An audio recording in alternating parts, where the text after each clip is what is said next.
शांति। ओम शांति। ओम शांति। हम सब बाबा के बच्चे अपने आत्मिक स्वरूप में स्थित होकर बहुत ही ध्यान से, बहुत ही एकाग्रता से अपने परमपिता परमात्मा की मुरली को सुनेंगे और स्वयं में धारण करेंगे। ओम शांति। आज 5 जून 2024 की बाबा की साकार वाणी है। बाबा कहते हैं, मीठे बच्चे, तुम साहिबजादे सो शहजादे बनने वाले हो। तुम्हें किसी भी चीज़ की इच्छा नहीं रखनी है, किसी से कुछ भी मांगना नहीं है। आज का प्रश्न है, तबीयत ठीक रखने के लिए कौन सा आधार नहीं चाहिए। उत्तर में बाबा कहते हैं, कई बच्चे समझते हैं वैभवों के आधार पर तबीयत ठीक रहेगी, अर्थात हमारे पास धन रहेगा तो हम जाके किसी भी डॉक्टर से इलाज करा लेंगे, तबीयत ठीक रहेगी। परंतु बाबा कहते हैं, बच्चे, तुम्हें यहाँ वैभवों की इच्छा नहीं रखनी चाहिए। वैभवों से तबीयत ठीक नहीं होगी। तबीयत ठीक रखने के लिए याद की यात्रा चाहिए। कहा जाता है, खुशी जैसी खुराक नहीं। तुम खुश रहो, नशे में रहो।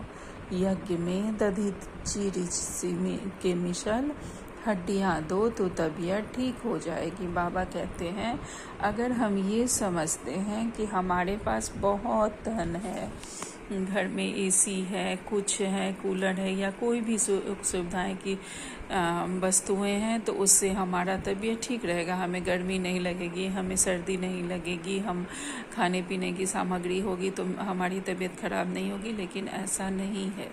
तबीयत हमारी वैभवों से ठीक नहीं रहती है। तबीयत सिर्फ शुद्धता और पवित्रता से आती है, और वो पवित्रता हमारे में तभी आती है जब हम बाबा की याद की यात्रा में रहते हैं। बाबा की को याद करते रहेंगे तो स्वतः हम पवित्र बनते जाएंगे। और बाबा कहते हैं, खुशी जैसी खुराक नहीं है, सदा खुश रहना है। अगर हम बाबा के बच्चे हैं, बाबा की याद में हैं, तो सदा हम खुश रहेंगे। और बाबा की सेवा में हमें, जैसे दधीचि ऋषि ने अपनी हड्डियाँ दी, वैसे ही हमें बाबा की सेवा में लगना है। तो बाबा का ज्ञान, योग, सेवा और धारणा, ये चारों स्तंभ को हमें ध्यान रखना है, तो निश्चित हमारी तबीयत ठीक रहेगी। अगर कुछ आता भी है तो वो यह सोचना है कि यह हमारा कर्म भोग था जो बाबा ठीक कर देंगे। बस बाबा को समर्पित कर देना है, बाबा मुझे ये हो रहा है, आप देखो। और हमें बस बाबा की याद में लग जाना है। इस शरीर से कोई ध्यान नहीं रखना। अगर कोई कष्ट भी आ रहा है तो बाबा को बता देना है, और देखेंगे कि भले कोई बीमारी आएगी भी, लेकिन वो बहुत आसानी से ठीक हो जाती है। ऐसा हम सब ने अनुभव किया है। ओम शांति। बाप को कहा जाता है, करण करावनहार, तुम साहिबजादे हो। बाबा करण करावनहार है और हम करणहार, बाबा के साहिबजादे, शहजादे बच्चे हैं। तुम्हारा इस सृष्टि में ऊंचे ते ऊंचा पोजीशन है। तुम बच्चों को नशा रहना चाहिए। हम साहिबजादे साहिब की मत पर अब फिर से अपना राज्य भाग स्थापन कर रहे हैं। हम बाबा के शहजादे बच्चे अपने बाबा की मत पर पुनः अपना राज्य भाग स्थापन कर रहे हैं। यह भी किसकी बुद्धि में याद नहीं रहता है। इतनी छोटी सी बात बाबा सभी सेंटर्स के बच्चों के लिए कहते हैं। अनेक सेंटर्स हैं, अनेक बच्चे आते हैं। हर एक की बुद्धि में सदैव याद रहे कि हम बाबा की श्रीमत पर फिर से विश्व में सुख शांति का राज्य स्थापन कर रहे हैं। यह सदा हमारी बुद्धि में रहे। सुख और शांति, यह 2 अक्षर ही हमें याद करने हैं। तुम बच्चों को कितना ज्ञान मिलता है, तुम्हारी बुद्धि कितनी विशाल होनी चाहिए, इसमें जामड़ी बुद्धि नहीं चल सकती। हमारी बुद्धि बहुत विशाल होनी चाहिए। बाबा जो ज्ञान दे रहे हैं, बाबा जो हमें सुख शांति दे रहे हैं, यह 2 अक्षर ही हमें याद करनी है। और यह सुख शांति का राज्य स्थापन हो रहा है। इसके लिए बहुत विशाल बुद्धि, बाबा कहते हैं, हमारी होनी चाहिए। अपने को साहिबजादे समझो तो पाप खत्म हो जाएंगे। बहुत हैं जिनको सारा दिन बाप की याद नहीं रहती। बाप कहते हैं तुम्हारी बुद्धि डल क्यों हो जाती है। सेंटर्स पर ऐसे ऐसे बच्चे आते हैं जिनकी बुद्धि में है ही नहीं कि हम श्रीमत पर विश्व का राज्य, दैवी राज्य स्थापन कर रहे हैं। बाबा कहते हैं कई बच्चों को यह याद ही नहीं रहता कि हम कौन हैं, हम क्या करने जा रहे हैं, हम ब्राह्मण बनेंगे तो हमारी एम ऑब्जेक्ट क्या है, यह याद ही नहीं रहता है। बाबा कहते हैं कि हम लोगों को अपने को राजकुमार समझना है कि बाबा हमें विश्व का महाराजा अब बनाने वाले हैं। बाबा हमारा राज तिलक करने के लिए हमें इस ज्ञान के जरिए हमें संपूर्ण पवित्र बनाकर फिर सतयुग में ले जाएंगे। बाबा कहते हैं हमारी बुद्धि इतनी डल क्यों हो जाती है कि हम बाबा को भी याद नहीं कर पाते हैं। आगे बाबा कहते हैं अंदर में वह नशा फलक होनी चाहिए। मुरली सुनने से रोमांच खड़े हो जाने चाहिए। यहाँ तो बाबा देखते हैं बच्चों के और ही रोमांच डेड रहते हैं। ढेर बच्चे हैं जिनकी बुद्धि में यह याद नहीं रहता है कि हम श्रीमत पर बाबा की याद से विकर्म विनाश कर अपनी राजधानी स्थापन कर रहे हैं। बाबा कहते हैं कि मुरली सुनने से हमारे रोमांच खड़े हो जाना चाहिए। इसीलिए कभी भी हमें मुरली बहुत ही ध्यान से, एकाग्रता से, आत्मिक स्थिति में सुननी चाहिए और ये समझ के कि बाबा ने आज मेरे लिए क्या कहा है। ये नहीं कि इतने सारे लाखों करोड़ों बाबा के बच्चे हैं उन सब के लिए नहीं, मेरे लिए बाबा ने क्या भेजा है। और मुरली में हर चीज़ रहता है, चाहे हमने किसी से बात की, चाहे हमारे कोई संकल्प चले या हमारे आगे कोई पेपर आने वाले हैं, उसके लिए भी बाबा हमें पहले से तैयार कर देते हैं। इसीलिए कहा जाता है कि मुरली अमृत वेले पढ़नी चाहिए और सुननी चाहिए। इससे हम पूरे दिन के लिए तैयारी कर लेते हैं। तो बाबा आगे कहते हैं कि हम श्रीमत पर ही बाबा की याद से अपने विकर्म विनाश करेंगे। बाबा जो हमें श्रीमत देते हैं वह हमारी बुद्धि में है कि नहीं, और हम अपने मन, क्रम, वचन से श्रीमत के अकॉर्डिंग कार्य कर रहे हैं कि नहीं। अगर इसके अकॉर्डिंग ही हम चलेंगे तभी हमारे विकर्म विनाश होंगे और हम ब्राह्मण से देवता बनेंगे और राजधानी स्थापन करेंगे। रोज बाबा समझाते हैं बच्चे तुम वॉरियर्स हो, रावण पर जीत पाने वाले हो। बाप तुम्हें मंदिर लायक बनाते हैं, परंतु इतना नशा व खुशी बच्चों को थोड़ी ही रहती है। कोई चीज़ नहीं मिली तो बस रूठ पड़ते हैं। छोटी सी कोई बात आई और वो हमारे मुताबिक नहीं हुई, बस हम बाबा के बच्चे रूठ पड़ते हैं। तो बाबा कहते हैं कि यह इतना आसान नहीं है। तो जो भी हमारे इतने जन्मों के कर्म हैं वो तो सामने आने ही है, वो गंदगी अब नीचे से निकल रही है। बाबा का ज्ञान रूपी जल हमारा जो मन है जिसमें इतने जन्मों के हमारे रावण के संस्कार भरे हुए हैं, तो वो बाबा के ज्ञान जल से वो धीरे धीरे हमारे जो भी विकर्म है, जो भी हमारी गंदगी है, वो ऊपर आ रहा है इस ज्ञान जल से। और वो जब ऊपर आता है तो कोई बात अगर हम चाहते हैं, कोई पेपर आता है, वो नहीं हो पाता है, हम जो चाहते हैं वो नहीं हो पाता है, तो हमारी फिर खुशी चली जाती है।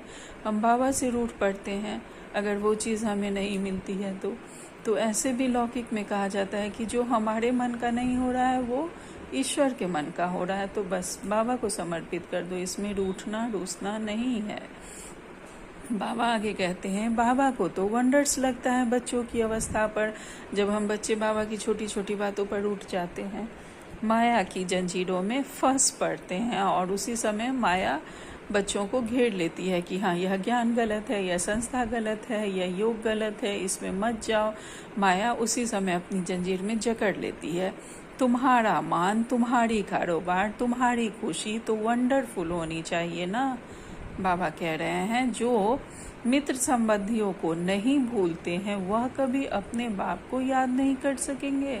ऐसा हो सकता है? बाबा कहते हैं कि यह तो माया की जंजीरों में हम फंस पड़ते हैं जिसमें हम अपने सब सगे संबंधियों को याद करते हैं लेकिन बाबा को याद नहीं कर पाते हैं। ऐसा नहीं होना चाहिए। फिर क्या पद पाएंगे अगर हम बाबा को ही याद नहीं करेंगे? तो वंडर्स लगता है। बाबा को बड़ा आश्चर्य लगता है हम बच्चों की अवस्था पर। तुम बच्चों को तो बड़ा नशा चाहिए। अपने को साहिबजादे समझो तो कुछ भी मांगने की परवाह नहीं रहे। अगर हम स्वयं को समझे कि हम किसकी प्रॉपर्टी के और किस प्रॉपर्टी के अधिकारी हैं, तो हमें कुछ भी मांगना नहीं पड़ेगा। बाबा तो हमको इतना अथाह खजाना देते हैं जो 21 जन्म तक कुछ भी मांगने का ही नहीं है। इतना नशा रहना चाहिए हम बच्चों को, परंतु बिल्कुल ही डल जामड़ी बुद्धि है। तुम बच्चों की बुद्धि तो 7 फुट लंबी होनी चाहिए। मनुष्य की लंबाई अधिक से अधिक 6-7 फुट होती है। बाबा बच्चों को कितना उल्लास में लाते हैं। तुम साहिबजादे हो, दुनिया के लोग तो कुछ भी समझते नहीं। उनको तुम समझाते हो कि सिर्फ तुम यह समझो कि हम बाप के सामने बैठे हैं। बाप को याद करते रहेंगे तो विकर्म विनाश होते रहेंगे। कितनी छोटी सी बात बाबा बता रहे हैं, कितना छोटा सा टिप्स है ये। बाप समझाते हैं, बच्चे माया तुम्हारा बहुत कड़ा दुश्मन है, दूसरों का इतना दुश्मन नहीं है जितना तुम्हारा है। बहुत ध्यान रखना है इस बात को। मनुष्य तो जानते ही नहीं, तुच्छ बुद्धि है। बाबा रोज रोज तुम बच्चों को कहते हैं तुम साहिबजादे हो, बाप को याद करो और दूसरों को आप समान बनाते रहो। हमको अपने बाबा के समान बनना है, दूसरों को आप समान बनाते रहना है, बाबा जैसा बनाते रहना है। तुम सबको यह भी समझा सकते हो कि भगवान तो सच्चा साहिब है ना, तो हम उनके बच्चे साहिबजादे ठहरे। तुम बच्चों को चलते फिरते बुद्धि में यही याद रखना है। सर्विस में दधी चीरी सी मिसल हड्डियां भी दे देनी चाहिए। यहाँ हड्डियां देना तो क्या, और ही अथाह सुख वैभव चाहिए।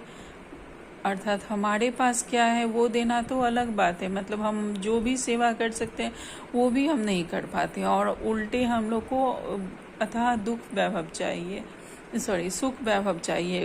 अर्थात और ज़्यादा हम लोग प्रॉपर्टी की आशा रखते हैं। कहाँ हम बाबा की सेवा में सहयोग कर पाएंगे और कहाँ हमें अलग ही धन वैभव चाहिए। तबीयत कोई इन चीज़ों से थोड़ी ही अच्छी रहती है। बाबा कहते हैं वैभव से तो तबीयत अच्छी नहीं रहती है।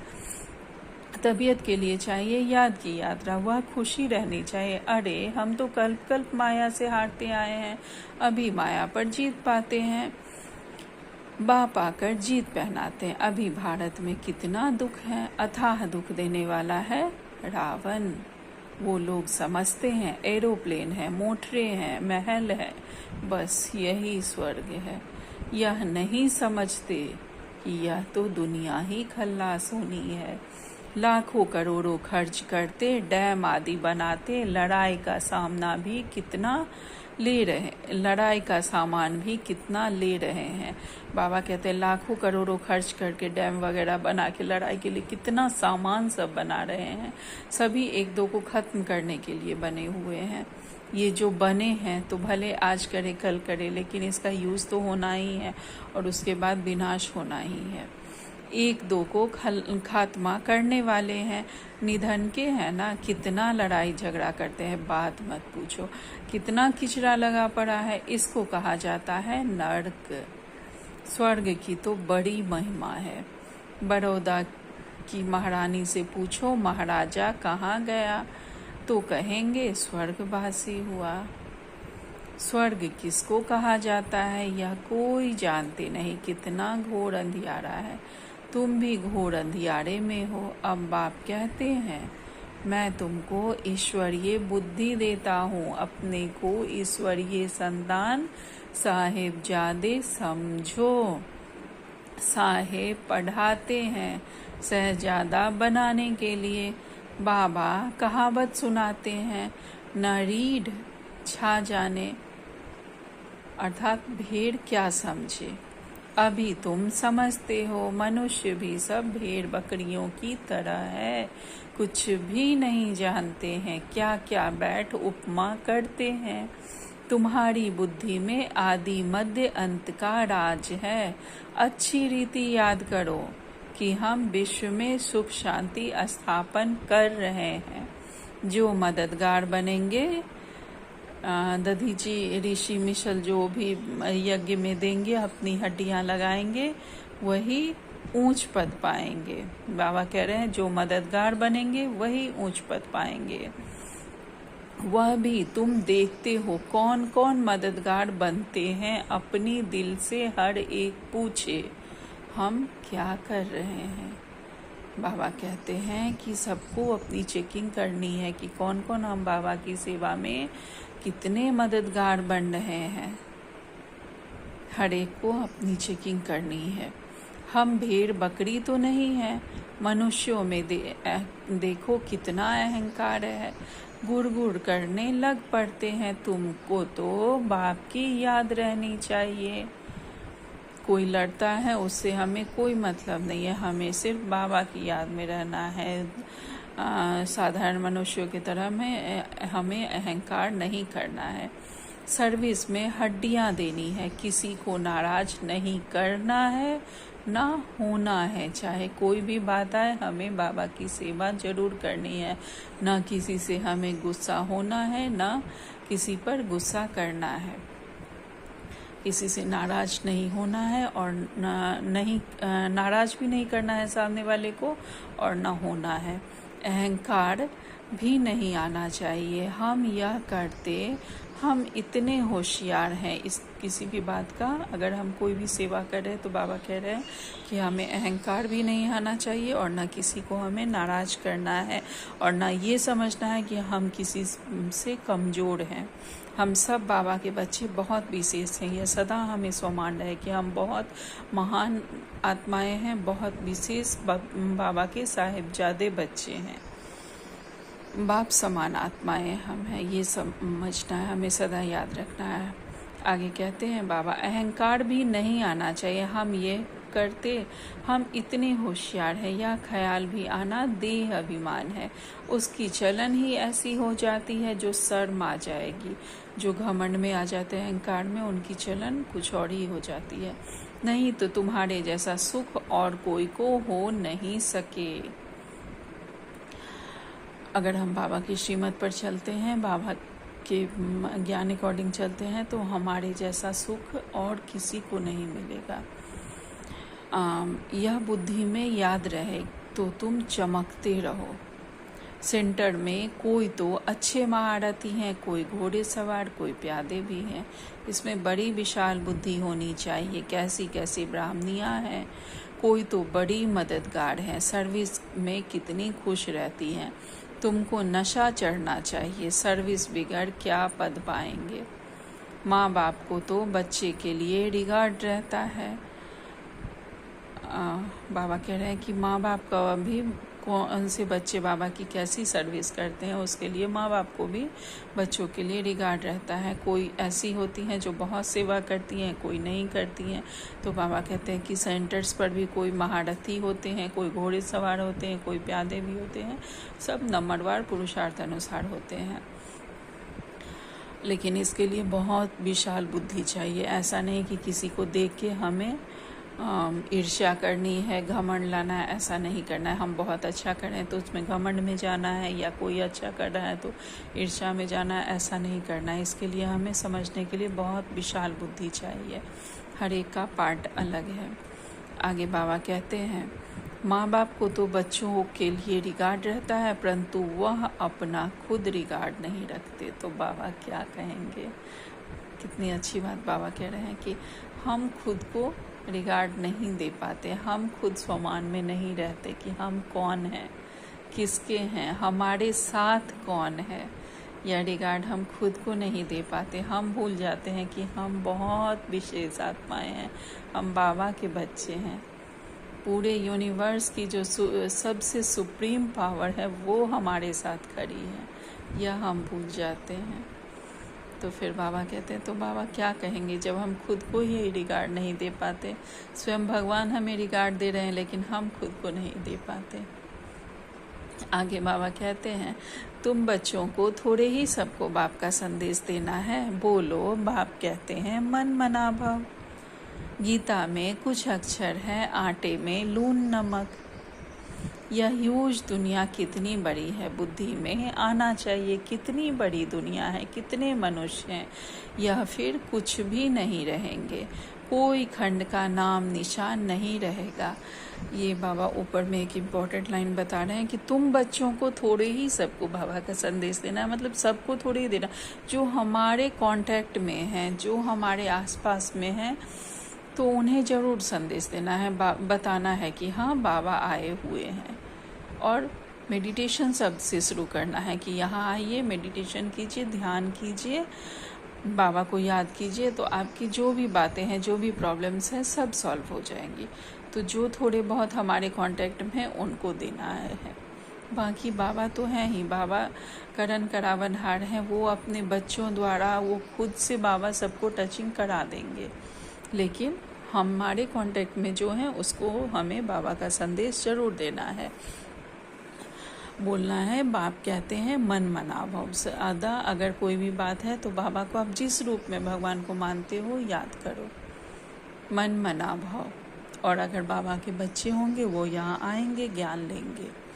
आगे बाबा कहते हैं गीता में कुछ अक्षर हैं, आटे में लून नमक। यह यूज दुनिया कितनी बड़ी है, बुद्धि में आनी चाहिए।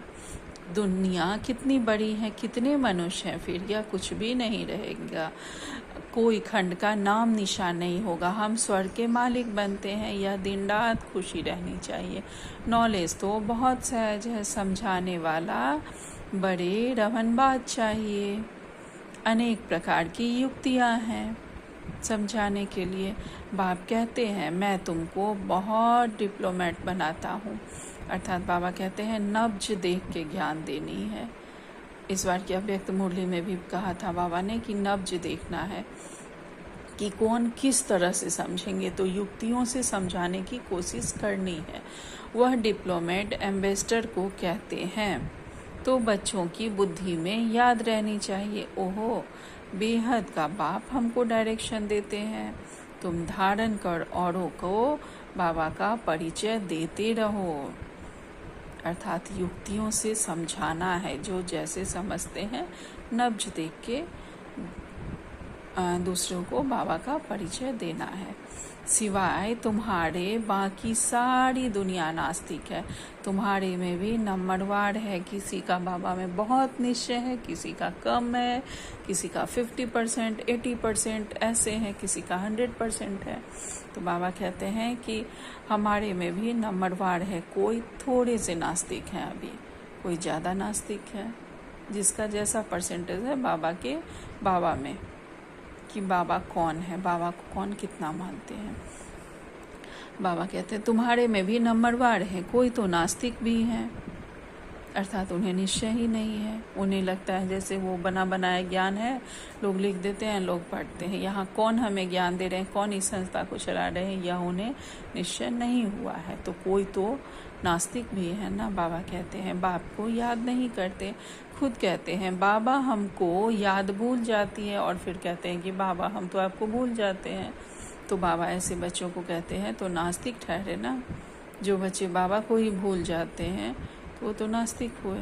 ऐसा बाप जो साहिबजादा बनाते हुआ याद नहीं आता है, यह समझने में भी बड़ी विशाल बुद्धि चाहिए। बाप कहते हैं मैं हर 5000 वर्ष बाद आता हूँ, तुम्हारे द्वारा ही कार्य कराता हूँ।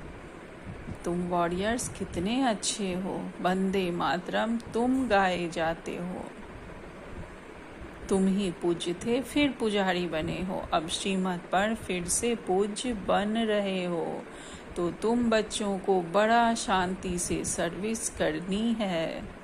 तुम्हें अशांति नहीं होनी चाहिए। सदा याद रखना है कि हमारी शांति, हमारी खुशी ना जाए। किसी भी बात में, किसी भी व्यक्ति से अशांति नहीं होना है, अशांत नहीं होना है हमें किसी भी बात में। बस सदा बाबा की याद में रहे, हर बात, हर परिस्थिति बाबा को समर्पित कर दे। जिनकी रग रग में भूत भरे हुए हैं वह क्या पद पाएंगे। लोभ भी भूत है। भूत क्या है? 5 विकार। तो बाबा कहते हैं जिनके रग रग में भूत भरे हुए हैं वह क्या पद पाएंगे। लोभ भी एक तरह का भूत ही है। बाबा सब देखते रहते हैं, हर एक की चलन कैसी है बाबा सब देख रहे हैं। बाबा कितना नशा चढ़ाते हैं, कोई सर्विस नहीं करते, सिर्फ खाते पीते रहते, तो फिर 21 जन्म सर्विस करनी पड़ेगी। दास दासियाँ भी तो बनेंगे ना। पिछाड़ी में सबको साक्षात्कार होना है, दिल पर तो सर्विसेबल ही चढ़ेंगे। जो बाबा के सेवाधारी बच्चे होंगे वही बाबा के दिल में बैठेंगे। तुम्हारी सर्विस ही यह है, किसको अमरलोक का वासी बनाना। यह हमारी सर्विस है, बाबा का ज्ञान देना, अमर लोक का वासी बनाना। बाबा हिम्मत तो बहुत दिलाते हैं, धारणा करो। देह अभिमानियों को धारणा नहीं हो सकती, जो सिर्फ देह को देखते हैं उन्हें धारणा नहीं हो सकती। तुम जानते हो, बाप को याद कर हम वैशाली से शिवालय में जाते हैं, तो ऐसा बन कर दिखाना है। बाबा तो चिट्ठियों में लिखते हैं, लाडले रूहानी साहिबजादों अब श्रीमत पर चलेंगे, महारथी बनेंगे तो शहजादे जरूर बनेंगे। एम ऑब्जेक्ट ही यह है, एक ही है सच्चा बाबा। तुमको सब बातें अच्छी रीति समझा रहे हैं। सर्विस कर, औरों का भी कल्याण करते रहो। योग बल नहीं तो फिर इच्छाएं होती है। अगर योग का बल नहीं होगा तो हमारी इच्छाएं यहाँ वहाँ भटकती रहेगी। यह चाहिए, वह खुशी नहीं रहती। कहा जाता है खुशी जैसी खुराक नहीं। साहिबजादों को तो बहुत खुशी रहनी चाहिए, वह नहीं है तो फिर अनेक प्रकार की बातें आ जाती है। अरे बाप विश्व की बादशाही दे रहे हैं, बाकी और क्या चाहिए। हर एक अपने दिल से पूछो कि हम इतने मीठे बाबा की क्या सर्विस करते हैं। बाप कहते हैं सबको मैसेज देते जाओ, साहेब आया हुआ है। वास्तव में तो तुम सब ब्रदर्स हो। भल कहते हैं हम भाई भाई को मदद करनी चाहिए, इस ख्याल से भाई कह देते हैं। यहाँ तो बाप कहते हैं तुम एक बाप के बच्चे भाई भाई हो। बाप है ही स्वर्ग की स्थापना करने वाला, हेवन बनाते हैं बच्चों द्वारा। बाबा ही स्वर्ग की स्थापना करते हैं, हम बच्चों द्वारा। सर्विस की युक्तियाँ तो बहुत समझाते हैं। मित्र संबंधियों को भी समझाना चाहिए कि कैसे हम सेवा कर सकते हैं। बाबा हमको टचिंग देते रहते हैं, तो वो हमें भी समझना है, दूसरों को भी समझाना है। देखो बच्चे विलायत में हैं, वह भी सर्विस कर रहे हैं। दिन प्रतिदिन लोग आफतें देखकर समझेंगे। मरने से पहले वर्षा तो ले लो। बच्चे अपने मित्र संबंधियों को भी उठा रहे हैं, पवित्र भी रहते हैं। बाबा के जो बच्चे हैं वो आसपास कोई भी दुखी परेशान आत्माएं हैं या किसी को भी बाबा का परिचय हम सब दे रहे हैं एक दूसरे को। वही बाबा कह रहे हैं कि बच्चे अपने मित्र संबंधियों को भी उठा रहे हैं, पवित्र भी रहते हैं। बाकी निरंतर भाई भाई की अवस्था रहे वह मुश्किल है। एक दूसरे को भाई भाई की दृष्टि से देखना। बाप ने तो बच्चों को साहिबजादा का टाइटल कितना अच्छा दे दिया है। अपने को देखना चाहिए। सर्विस नहीं करेंगे तो हम क्या बनेंगे। अगर कोई ने जमा किया तो वह खाते खाते चुकतू हो गया और ही उनके नए खाते में चढ़ता है। बाबा कहते हैं अगर हम सर्विस नहीं करेंगे तो हमारा जो भी जमा का खाता है वह फिर वही हमारा भोग करके वो चुकतू होता जाएगा और दोबारा हमारा खाता फिर चढ़ता जाएगा। तो इसीलिए बाबा कहते हैं कि सर्विस करनी है। अगर अभी सर्विस नहीं करेंगे तो फिर आगे जाके हमें सतयुग में भी दास दासियों का पद मिलेगा, वहाँ हमें सर्विस करनी पड़ेगी। सर्विस करने वालों को कभी यह ख्याल ना आए कि हमने इतना दिया। जो स्थूल सर्विस करते हैं, जो भी योगदान देते हैं, उसमें कभी यह नहीं सोचना है कि हमने दिया, बल्कि देने वाला तो बैठा हुआ है, उसने हमें दिया तब हम इस लायक बने कि हम किसी तरह की सहयोग कर सके। उसने सब की परवरिश होती है। नहीं, बाबा कह रहे हैं, एक लाइन पीछे से पढ़ते हैं। सर्विस करने वालों को कभी यह भी न आए कि हमने इतना दिया और उनसे उन सब की परवरिश होती है। इसलिए मदद करने वालों की खातिरी भी की जाती है। समझाना चाहिए कि वह खिलाने वाले हैं, अर्थात किसी को यह नहीं सोचना है कि हम देने वाले, हम सहयोग करने वाले हैं। देने वाला तो कोई और है, वो उन्हें दे रहे हैं, उनको निमित्त बना के कोई और दे रहे हैं। आगे बाबा कहते हैं, रूहानी बच्चे तुमको खिलाते हैं, तुम उनकी सेवा करते हो, यह बड़ा हिसाब है। मनसा वाचा कर्मणा, उन्हों की सर्विस ही नहीं करेंगे तो वह खुशी कैसे होगी।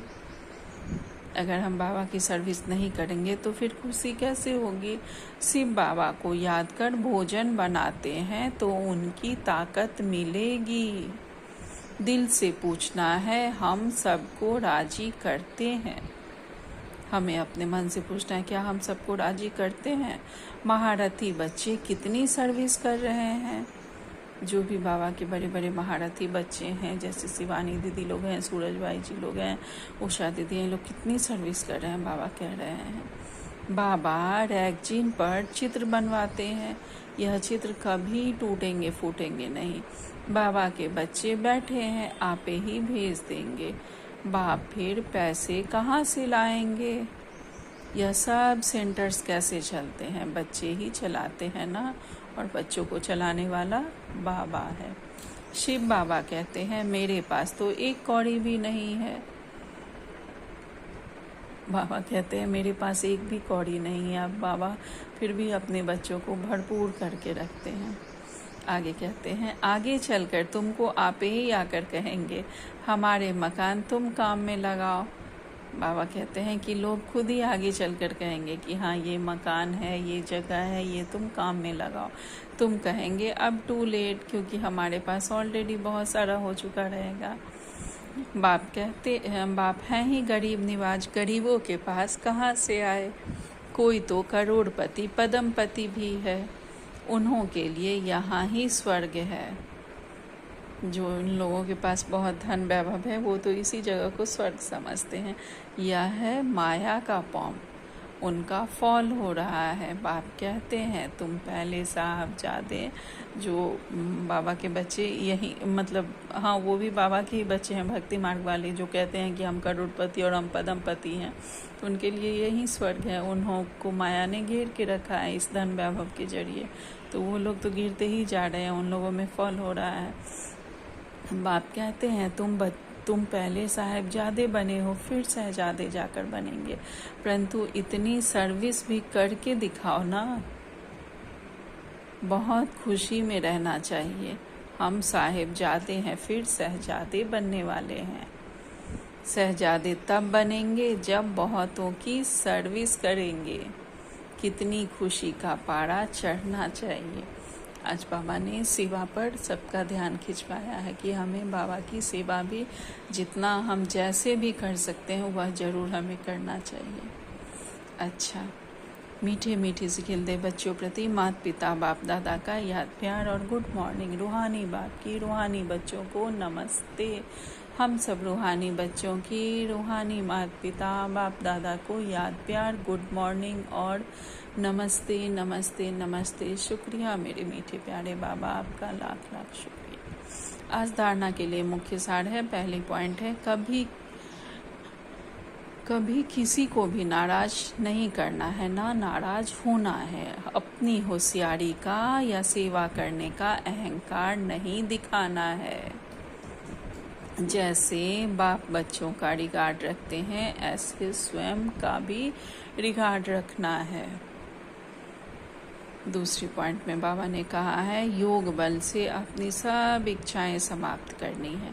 सदा इसी खुशी व नशे में रहना है कि हम साहिबजादे सो शहजादे बनने वाले हैं। सदा शांति में रह सर्विस करनी है। रग रग में जो भूत भरे हुए हैं उन्हें निकाल देना है। आज बाबा ने हमें वरदान दिया है, महान भाग्यवान आत्मा भव। ब्राह्मण जीवन में बाप द्वारा लाइट का ताज प्राप्त करने वाली महान भाग्यवान आत्मा भव। ब्राह्मण जीवन में बाबा द्वारा हम लाइट का ताज प्राप्त करने वाली बाबा के बहुत ही महान भाग्यवान बच्चे हैं। संगम युगी ब्राह्मण जीवन की विशेषता पवित्रता है। पवित्रता की निशानी लाइट का ताज है, जो हर ब्राह्मण आत्मा को बाप द्वारा प्राप्त होता है। पवित्रता की लाइट का यह ताज उस रत्न जड़ित ताज से भी अधिक श्रेष्ठ है। बाबा कहते हैं पवित्रता का जो ताज हमें मिलता है, वह ताज उस रत्न जड़ित ताज से भी ज़्यादा श्रेष्ठ है। महान आत्मा, परमात्म, भाग्यवान आत्मा, ऊंचे से ऊंची आत्मा की यह ताज निशानी है। हम महान आत्माओं की, परमात्म भाग्यवान आत्माओं की, ऊंचे से ऊंची जो हम बाबा के बच्चे महान आत्माएं हैं, हम सब की निशानी यह ताज है। बाप दादा हर एक बच्चे को जन्म से पवित्र भाव का वरदान देते हैं, जिसका सूचक लाइट का ताज है। बाबा हम सभी बच्चों को, जैसे ही हम बाबा के बच्चे बने, बाबा ने हम सब को पवित्र भाव का वरदान दे दिया है, और जिसका सूचक यह लाइट का ताज है। आज का स्लोगन है, बेहद की वैराग्य वृत्ति द्वारा इच्छाओं के वश परेशान आत्माओं की परेशानी दूर करो। बेहद की वैराग्य वृत्ति द्वारा, बेहद की वैराग्य वृत्ति से जो आत्माएं इच्छाओं के बस है, उनकी परेशानी को हमें दूर करना है। उन्हें मनसा सेवा द्वारा या जिस तरह से भी हम सेवा का योगदान दे सकते हैं, वैसे उन्हें संकल्प दे के उनकी सेवा करके मनसा सेवा द्वारा उन्हें बाबा की शक्तियाँ देनी है, जिससे उनकी इच्छाएं कम होंगी। वो समझेंगे कि यह सही है, गलत है, क्या वो समझ में उन्हें आएगा। आज का अव्यक्त सारे हैं, कर्म अर्थात व्यवहार, योग अर्थात परमार्थ, परमार्थ अर्थात परम पिता परमात्मा की सेवार्थ। कर्म हमारा कार्य है, जो व्यवहार हम कर रहे हैं, और योग है बाबा से योग लगाना, अर्थात परमपिता परमात्मा की सेवार्थ। तो व्यवहार और परमार्थ दोनों साथ साथ रहे, इसको कहा जाता है श्रीमत पर चलने वाले योगी, अर्थात कर्म भी और बाबा की याद भी दोनों साथ साथ रहे, तभी कहा जाएगा श्रीमत पर चलने वाले कर्म योगी हम हैं। मैं सिर्फ व्यवहारी नहीं, लेकिन व्यवहारी और परमार्थी, अर्थात जो कर रहा हूँ वह ईश्वरीय सेवा कर रहा हूँ। मैं जो भी कार्य कर रहा हूँ, किचन में कर रहा हूँ, ऑफिस में कर रहा हूँ, सेंटर पे कर रहा हूँ, वो सभी ईश्वर की, बाबा की सेवा अर्थ कर रही हूँ। इस स्मृति से एक ही तन द्वारा एक ही समय मन और धन की डबल कमाई होती रहेगी। अगर हम इस स्मृति से करें कि हम इस शरीर द्वारा बाबा की सेवा कर रहे हैं, इस कर्म द्वारा हम बाबा की सेवा कर रहे हैं, बाबा के बच्चों की सेवा कर रहे हैं, तो हमारे मन की भी कमाई होगी और हमारे धन की भी कमाई होगी, स्थूल धन की भी और मन की भी। अच्छा, ओम शांति, ओम शांति, ओम शांति। शुक्रिया मेरे मीठे प्यारे बाबा, आपका लाख लाख शुक्रिया।